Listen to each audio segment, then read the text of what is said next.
Whalawhalahi atu hanei hata tolo tau wala tālu tutupu ke lata I mai awhiawhi nei. Whakamua kua liu tuai haki mai ai e matakupu whakatu whanu ke uruai e tau whale toka noa kua nāka I tuhanghang mitaki koe tau whakatu tālaanga ki he matanga hua nei ni la he petoko ki ai he mole ai e le kua he matanga whako heta. Kua hai e fōke ta manatu nāka I whiawhia he te puli whanua ke moe tau puli ke tau kaina mua te kalau tōru ni kua nanofu ai ke tau moti whafo hako te manako nei he whakatu whanu. Koe tau kua mole ni kua tau si ai whala kumikumianga he whahi malolo seno moe whala tau pulotu mai whahi malolo seno pia ai fōki malo tōru ni tā whale hako e tūhanghang ke lea. E tau whale pesini kua mitaki hanoonu mai whafo kai nāka I pihia kai ke kua onoonu atu whakamitaki. Kua manaki ai ke tuku atu ai e ole he whahi malolo seno ki mua he whakawhirianga lahi he motu ke moua e whakaataanga ke uru hefuai e tau whale kua malona mo e tutu hangang lea ke tau malolo seno mo e tau mumui he tau tangata. Mai he tau kumianga ia ni kua mouai mo lea e onunga fulu e kaina ka tuku atu ai ke he whakawhirianga. Tala hau e whahinga hua whakawhiri mo e fufu kerekere kua manakianga he whakatupono ke tuku ta whailoanga ki ilo laulahi he tau tangata e tau kaina ia. Koe amana kianga ke whakaanga e mata whakatuwhono he whahi malolo seno mai he tau tahea hewe se onu fumalima weweheanga numela toru mai whang fumavalu ni kua mai ki ai ke tuku te ole ke whapirianga ke lata mai moumawanga he tau whale ni kua ki se kua tūhangang ke lea ke lata mai tau malolo seno tau tangata nā kei moe ke whoki ke whakaonga ke nonofo I whoki tau tangata. Amana ki ai ke tuku te ole nei ke whakawhirianga he mahina me. Toki se koe whiwhi e tau manatu mai he tau mtakainanga ni we he motu pia I whoki malo tūru ni kua nonofo ke tau motu I whafo. Koe tau puhala ke whakamalikisi hake pulotu me mitaki he tau puhala whakaako, tau koloa mo tau whakaakoanga he tau whahi kehe he whahi whakaako tama kua ki sia whetata iaki he tau motu kehe ki loto he taha whakaholoanga kua manaki ke tālanga he mitakau Pacific Island Forum Secretariat. Taha e pulotu ko Felipe Chitoko mai he matakau Pacific Island Forum Secretariat ni behea ia koe tau whakaholoanga he mga hon nei ke tālanga I taha pepa ke lata mea o Pasifika ke he tau puhala kua whakaonga he tau whahi whakaako tama ke asiha ke halo tolu a tau whahi ngahua. Pehea ia lahi whoki e tau hokotaki I mitaki hani we ke tau puhala whakaako ke halo tolu koe ki whoki mo I ki sia e holu ki mua hani we. Koe whalu nia damana kua lata ke ono ki ai ke he whalu puhala moua e whakaakoanga he whaiaonga ke mai ki ai ke whakaako e tau whanau kai mitaki lahi hani we. Pehea ia uhoaka ni we hako mai ke tau whanau ke ua atu ai ke tau whakaakoanga nā kei tatai mai whalu motu hea te Pasifika. Hako ukala he tau whanau ke moe tau puhala whakaako. Hako tutungi tau puhala ke ua atu ai ke tau whakaakoanga mai whalu a mana whoki. Pehe pulotu nei, koe ka kano ni kua tālangai e pepa whakangahua nei ke mai ke he tau whahi whakaako ke kisia moe mumui tua atu ke he tau whalu a tau whakahoroanga kua whakamori ki ai. Toko e pulotu mai I whawha he motu ni hoku mai ai ke liu ke se atu ke tau manak he motu ke asiha ke tau ngahua ke tau akau mai tau koloa maua ke he tau wau uhi he motu pihia ke tau puhala ke lewe kia ke tau koloa nei.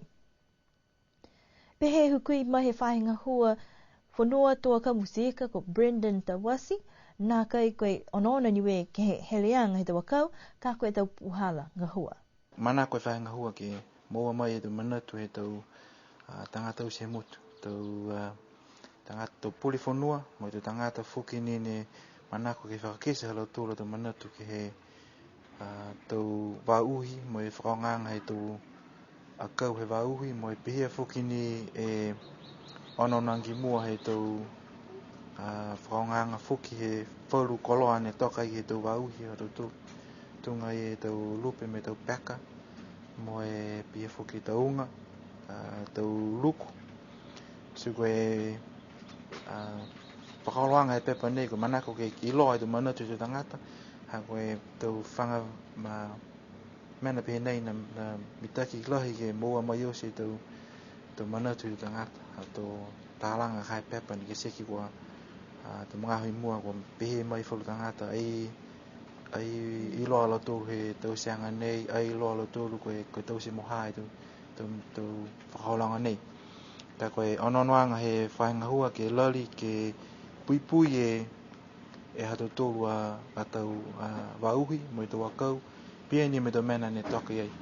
so koe whalu mena ne anono ki ai ke he pepa nei ke sia koe whewhe he manatu he tau whahe tunga i he tau importers ne tamai he tau akau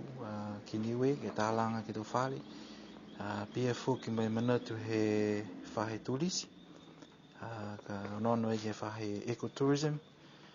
pia fuki mo e tau manatu he tau polifonua mo e tau manatu fuki he whalu tangata ne anono ha ke mai manako ke leveki he takatakai motu. Uka muka whewhi ke moa mai e tau manako e tau tangata ke lau tatai ki hapa ke taha nia manatu ke he tau mera manako mai he tau akau he wauhi mai tau mera ni tauka i lota mai whakatawhana mo lau tūli whafo e tau puli whanua. Tu whangahua pihenai uka lahi kakano ni ha koe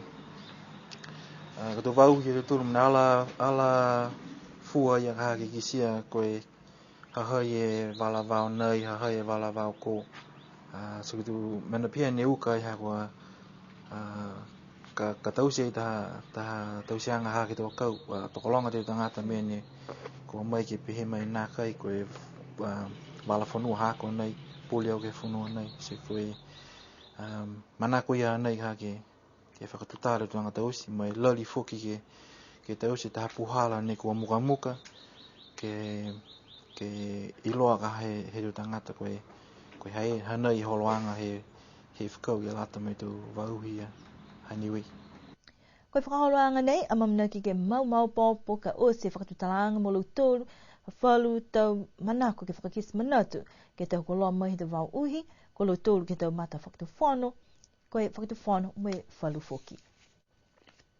Koe ahi nia whini whakahoko e tau wheua, sipa te hanga whakamahani me hanga tau whanau kieki, mahoko atu e tau matua mo e tau whanau ke lata me tau wheua, ne ko whakahoko ke whakatoatoi foki, e tau whakakuanga ke lata e me kuata whakamua he tau. Kua whumita ke aho me uka mai vihi tau ngahua ke lata i molo tōru tau iki whakawhiri, ha kua whetata ki tau ala, ka koe matakau ni kua kautua ke tau wheua foleni, koe matakau ha tufu. Koe tau wheua poi tuwhi, ke whakatoatoa e tau ala, ne kua kautua i fōki matakau ha tufu, tu ua ia paeko, tu tōla malau, mai tu whahahawe. Tala hau e lo tōru ne kua whakatoatoa ke tau whaluanga, nā kai whai tuwhaanga ke he tau ka piniu tunga mai whamahani ki ai, ka kano ni ha kua kumianga i lo tōru, he tau ka piniu me tau lapa toi, ke hukui aki e tau ka piniu ne kua tuai, tali mai he mga hone, ka mata iang he tau waru hewa. Koe tau whewa nei whoki, kua whakausia e tau aonga ke haho apungi.